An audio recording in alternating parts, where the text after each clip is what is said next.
In spite of the distance, we see students coming from different parts of Nasik to Fravashi International Academy. And today I met a proud grandfather who made the decision of sending his grandchildren to this school. Let's talk to him. Hello sir, please तुमची ओळख द्या. माझं नाव अशोक गायकवाड आहे. मी एक शेतकरी आहे. पिंपळगाव बसवंत, तालुका निफाड, जिल्हा नाशिक.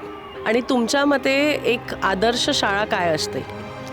आदर्श शाळा ही का एक तर मुलांना जो काही पोर्शन असतो तो कंप्लीट झाला पाहिजे.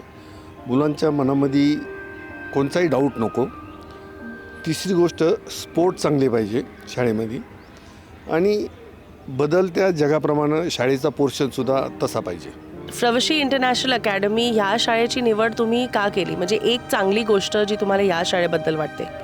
दुर्दैव असं का मी माझ्या मुलांना खूप चांगलं शिक्षण देऊ शकलो नाही.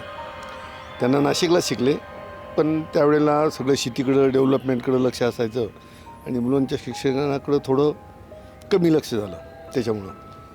पण मी मनात ठरवलं होतं का माझ्या माझे नातू हे चांगले शिकले पाहिजे. मला ह्या शाळेचं एक तर ती निवांत आहे, गर्दीत नाही होती.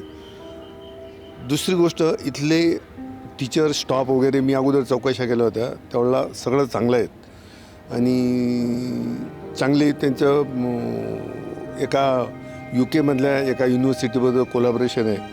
आणि मग असं वाटायचं का आता जग एक खेड्यासारखं होत चाललं आहे.